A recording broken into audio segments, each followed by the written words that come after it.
I'm still really bad at openings, so hi. And I also just want to start out by saying, I know in the last video we said we weren't going to do cEDH type stuff. We're going to stay in high power. Well, a friend of mine plays cEDH now, got his deck up there, kind of got me into it. So now we kind of run cEDH a lot. Probably will still do high power type stuff.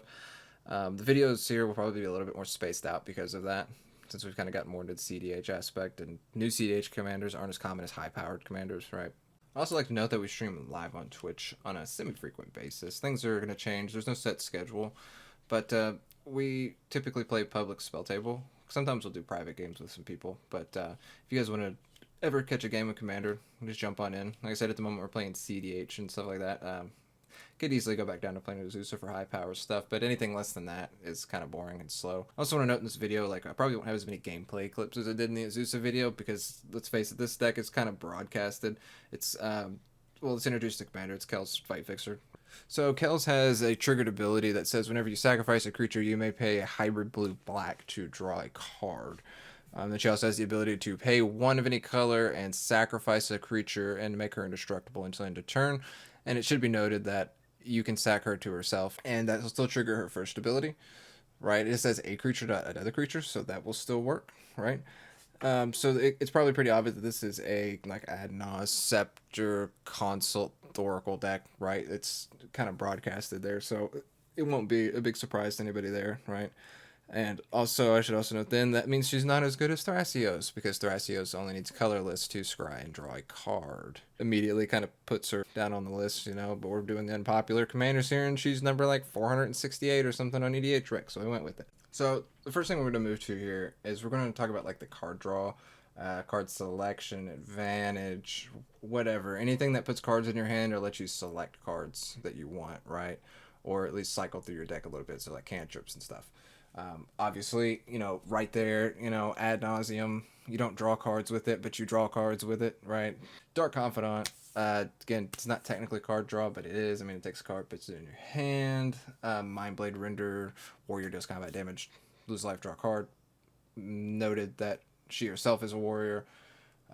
Mystic Remora, right? Necropotence. Necropotence isn't technically card draw, but it takes cards from your library, puts them into your hand at your end step. So there's that.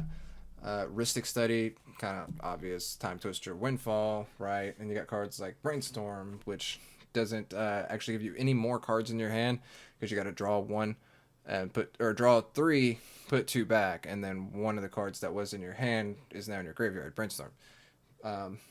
Gitaxian Probe, that's more of just like, it's there, pay 2 life, draw a card, replace this card, get some advantage on your opponents and stuff.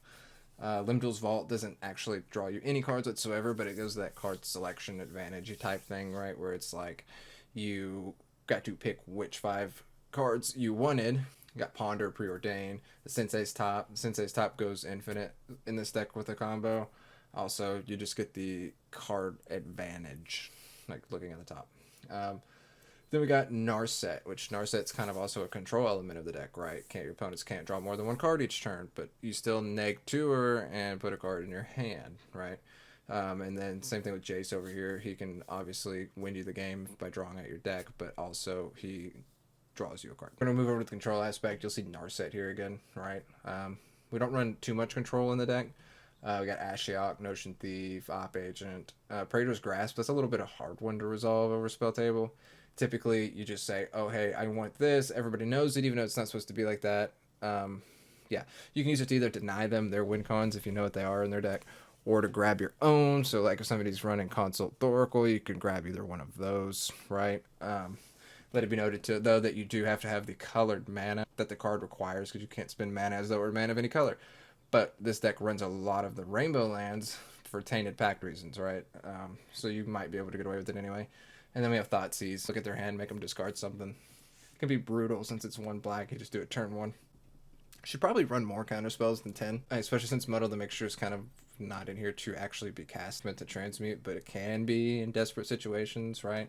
So we got Delay, Draw on the Lock. It can counter something equal to the number of cards in their graveyard, or destroy a creature equal to the number of cards in their graveyard. So it kind of runs, double ups there. Fluster Storm, Force Negation, Force of Will, Mana Drain, all in every deck, even in not in, well, Force of Will is mostly in cEDH. I mean, some people run it, but definitely Mana Drain's seen in higher powered games. Mental Misstep, Miscast, Muddle the Mixture, and Swan Song.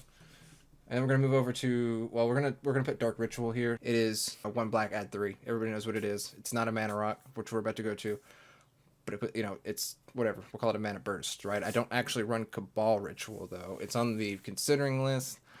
Maybe, I don't know. This deck's a work in progress. And then we go to the mana rocks. So mana rocks are important for the Isochron Scepter combo, right? So Arcane Signet, Chrome Mox, Dimir Signet, Grim Monolith, the Jeweled Lotus, Lotus Petal, Mana Crypt, Mana Vault, Mox Diamond, Mox Opal, Soul Ring, and Talisman of Dominance. Arcane Signet is better than Talisman of Dominance, right? Because you don't have to ping 1 for the damage, whereas if you get the Isochron Scepter combo going, Talisman of Dominance to get the color, to do the combo of casting Kels and stuff, like you're gonna need to ping yourself for 1, so you'll have to ping yourself until you can get another mana rock, and you might die in the process. And they need 2 colorless, so Mana Crypts, Mana Vault, Soul Rings, all that kind of stuff. Tutors though, so in Tutors we got Demonic Tutor, obviously, Diabolic Intent. I know we don't run a lot of creatures in the deck, but at the very least you have your commander in the command zone, so there's that. Grim Tutor, we run Imp Seal. Merchant Scroll will find us instant. I wish it found a sorcery, but it's only an instant. Mystical Tutor, Spellseeker, Tribute Mage. So Spellseeker can find like Dramatic Reversal, right? Tribute Mage can find Isochron Scepter. All right, obviously Vampiric Tutor, and then Wish Claw Talisman that you only do on the turn you're about to win. Removal, we run Chain of Vapor, Cyclonic Rift, Pognify, and Drown in the Lock. Don't run a whole lot of that. Probably should run more. Then we have this category we're just going to call Other, right? We got Bitter Blossom in there. It kind of just gives you a creature, a blocker in situations, right? Copy Artifact. That'll let you copy artifacts on the battlefield. Ophiomancer also just kind of gives you blockers or like sack fodder for some other stuff, right? And Phantasmal Image, which can win you the game, right? It's a very shiny boy. Attempt to cast a Phantasmal Image. Flag on the play? Is that? Assuming you're getting Casa, right? Yeah. I mean, that technically that happens on ETB, but yeah. Right, yeah. I mean, you guys know. I have no response. You guys No know response. Drew Demonic. Yeah. So tap 2. Yeah. I'm going to cast Mana Drain on that Demonic Consultation. I'll respond to the Mana Drain. A Force of Will. Exiling.